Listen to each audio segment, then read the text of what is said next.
Everyone and welcome to baby Viraj channel. तर इथे आता आपण बनवणार आहोत नूडल्स। यासाठी मी ना एक नूडल्सचा पूर्ण जो गठ्ठा असतो पॅक असतो त्या पॅकमध्ये जवळपास 3 असे छोटे छोटे पॅक्स येतात, त्याच्यातलं एक घेतलंय। व्हेजिटेबल्समध्ये मी एकदम बारीक कापून घ्यायचं आहे गाजर, कोबी, इथे शिमला मिरची घेतली आहे, तुम्हाला हवं असेल तर येलो कलरची असते, रेड कलरची असते, ते पण तुम्ही घेऊ शकतात। आलं थोडंसं कापून घेतलंय, लसूण आणि त्याच्यानंतर कांदा उभा चिरून घेतलाय। सगळं काही एकदम बारीक बारीक आहे। त्यात जर तुम्ही आलं लसूण कांदा खात नसाल तर तुम्ही ते स्किप करा, बाकीच्या ज्या व्हेजिटेबल्स असतात ते तुम्ही वापरू शकता। आता आपल्याला इथे ना मोठं पॅन घ्यायचं आहे आणि तो पॅन असा असला पाहिजे की थोडासा असा ज्याच्यात नूडल्स पटकन व्यवस्थित असे शिजू शकतात। त्यासाठी आपल्याला करायचं काय की सगळ्यात पहिले पाणी टाकायचं आहे। पाणी मी जवळपास एक मोठा तांब्याभर टाकलेला आहे आणि अर्धा चमचा याच्यामध्ये मी टाकणार आहे मीठ आणि अर्धाच चमचा याच्यासाठी कारण की आपण जे नंतर सॉस टाकणार आहोत वेगवेगळ्या प्रकारचे त्याच्यामध्ये सुद्धा थोडंसं मिठाचं प्रमाण असतं। त्याच्यानंतर आपल्याला इथे टाकायचं आहे तेल। तेल साधारण आपण किती टाकणार आहोत 1 ते 1.5 चमचा, कारण आपले जे नूडल्स आपण शिजवणार आहोत तर ते जास्त चिटकायला नको, त्यामुळे आपल्याला इथे तेल टाकणं गरजेचं आहे। आता व्यवस्थित आपण हे मिक्स करून घेऊया। हे मीठ पूर्ण सगळीकडे स्प्रेड झालं पाहिजे आणि टेस्ट म्हणजे सगळी चांगली व्यवस्थित येते। तर खूप सिंपल प्रोसेस आहे। सगळ्यात आधी आपण भाज्या कापून ठेवल्या ना बाकीच्या गोष्टी पटकन होतात। ॲज इट इज मी याच्यामध्ये टाकून देणार आहे। आपल्याला ना असे लांब लांब मोठे असे नूडल्स हवे असतील ना तर आपण हे ॲज इट इज टाकायचं, याचे तुकडे नाही करायचे।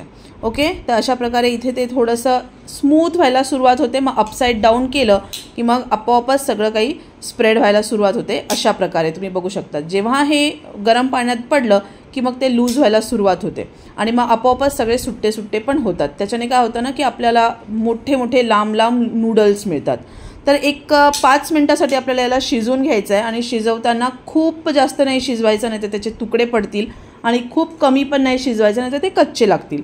त्यामुळे तुम्ही थोडेसे काढून बघा आधी, एक साधारण एक काढून बघायचा आणि तो शिजलेला आहे की नाही ते थोडंसं चेक करायचं। तर खूप गरम असतं म्हणून मी एका प्लेटमध्ये काढून ठेवते आणि बघते की हे दाबलं जातं आहे की नाही किंवा तुटतं आहे का नाही। तर नाही तुटत आहे हे, अजून खूप जोर द्यावा लागतो आहे, पण आपल्याला अजून शिजवायची गरज आहे कारण की ऑफकोर्स मुलं खाणार आहेत म्हटल्यावर त्याच्यामध्ये व्यवस्थित शिजणं गरजेचं आहे। तर हे आता एकदम व्यवस्थित आपल्याला एक 3-4 मिनटं शिजवून घ्यायचं आहे। त्यानंतर याचा कलर अशा काही प्रकारे होतो जसं शेवयांचा कलर होतो ना सेम। आता मी काय करेल, याला एका चाळणीमध्ये काढून घेईल आणि हे सगळं ड्रेन करून घ्यायचं आहे पाणी। त्यातल्या त्यात आपल्याला हे सगळ्या ज्या नूडल्स आहेत ना ते असं एकदम सॉलिड नाही बनवायच्या, सगळ्या नूडल्स सुट्ट्या असल्या पाहिजे। त्याच्यामुळे आपण आता हे एक एक काढून घेऊ, व्यवस्थित हे ड्रेन झालं पाहिजे। याच्यामध्ये एक थेंबही पाणी नको आहे आपल्याला, नाहीतर ते खूप चिकट भातासारखं व्हायला सुरुवात होते। तर थोडीशी प्रोसेस लेंदी आहे, पण भाज्या जर कट केल्या तर काही हरकत नाही। त्याच्यामध्ये मी चिल्ड वॉटर, एकदम थंड पाणी जे फ्रीझरमधून काढतो ना ती बॉटल ठेवली होती आणि ते फ्रीझरमधलं पाणी मी याच्यामध्ये टाकते आहे। एकदम चिल्ड पाणी तुम्हाला याच्यामध्ये टाकायचं आहे आणि इथे ना आपल्या शेवया हे खूप थंड व्हायला सुरुवात होतात। तर इथे आपण हे व्यवस्थित ड्रेन करून ठेवायचं थोड्या वेळासाठी, जोपर्यंत हे सगळ्या सुट्ट्या होत नाही तोपर्यंत। आता जोपर्यंत हे थंड होत जाईल आपल्याला काय करायचं आहे, फोडणीची तयारी सुरू करायची। तर आपल्याला एक साईडला ही चाळणी ठेवायची, दुसऱ्या साईडला फोडणीसाठी मी सेम पॅन घेतलेला आहे। आता आपल्याला करायचं काय, तेल टाकायचं आहे। तेल साधारण 1 ते 1.5 चमचा आपण याच्यामध्ये टाकूया, खूप जास्त टाकायचं नाही, खूप कमीही टाकायचं नाही। तर इथे मी 1 ते 1.5 चमचा मी इथे तेल टाकलेलं आहे। तेल आपल्याला ब्रशनी सगळीकडे स्प्रेड करून घ्यायचं, पॅनमध्ये, कढईमध्ये, पातेल्यात, तुम्ही ज्याच्याही कशात करत असाल त्याच्यामध्ये। का माहिती आहे, कारण की आपले जे नूडल्स आहेत ते आपल्याला चिटकायला नको आणि सगळे सुट्ट्या असल्या पाहिजेत म्हणून। तर आता हे व्यवस्थित आपल्याला तेलही गरम होतं आहे, साईड बाय साईड हे आपण स्प्रेडही करतो आहे कारण की आपल्याला व्यवस्थित हे नूडल्स खालून वरपर्यंत चांगले फ्राय करून घ्यायच्यात। फ्राय म्हणजे काय की चांगले शिजवले तर आहे। आता भाज्या टाकायच्या याच्यामध्ये। सगळ्यात पहिले जाईल लसूण, त्यानंतर जाईल आलं, मग जाईल कांदा आणि जे भाज्या आहेत जसं की कोबी आहे, गाजर आहे, शिमला मिरची आहे ते याच्यामध्ये सगळं काही जाईल। तर हे व्यवस्थित आपल्याला फक्त 1 ते 1.5 मिनटं, पूर्ण आपल्याला शिजवायचं नाही आहे, 1 ते 1.5 मिनटं फक्त आपल्याला टॉस करून घ्यायचं आहे। म्हणजेच काय, अपसाईड डाऊन करत राहायचं आहे। काय होईल की आपल्याला याची टेस्ट चांगली येईल आणि एक सलाड जसं असतं ना त्या पद्धतीने।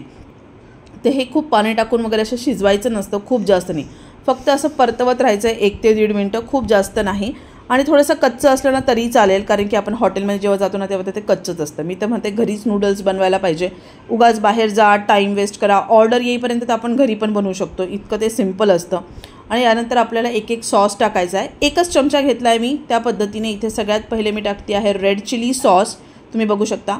त्यानंतर त्याच्यामध्ये टाकणार आहे मी सोया सॉस. सोया सॉस जवळपास मी 1.5 चमचा टाकला. त्याच्याने कलर आणि टेस्ट दोन्ही पण खूप छान येतं.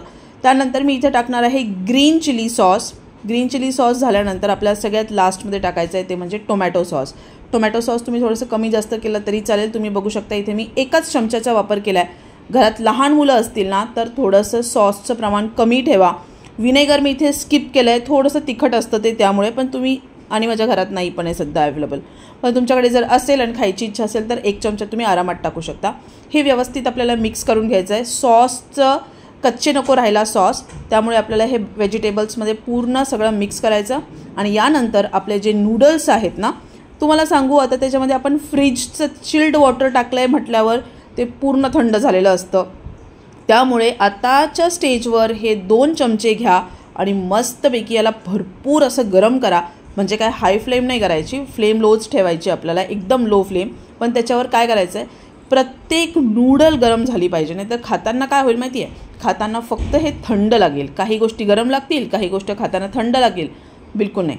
तुम्हाला हवं असेल तर ह्या स्टेजवर थोडंसं तुम्ही मीठ ॲड करू शकता. मला असं वाटलं आहे की रेड चिली सॉस कमी वाटतो आहे म्हणून मी इथे रेड चिली सॉस ॲड करते आहे. आणि त्याचबरोबर थोडासा कलर पण मला थोडासा डाऊन वाटत होता म्हणून मी इथे अर्धा चमचा फक्त सोया सॉससुद्धा ॲड केला आहे वरतून. तर तुम्हाला हवं असेल तर मीठ ॲड करा, पण मी इथे मीठ ॲड करत नाही कारण की आम्ही जास्त खूप असं खारट वगैरे नाही खात त्याच्यामुळे, आणि मुलांनी जास्त खाऊ पण नाही खारट. तर इथे मी याला व्यवस्थित मिक्स करेल. तुम्ही 2 चमच्यांनीसुद्धा व्यवस्थित मिक्स करू शकता. आणि याला थोडंसं परतवून घ्या अशा प्रकारे, खाली लागू देऊ नका. आणि त्याच्यानंतर हे मस्तपैकी नूडल्स रेडी होतात. खायला तर एकदम अप्रतिम लागतं.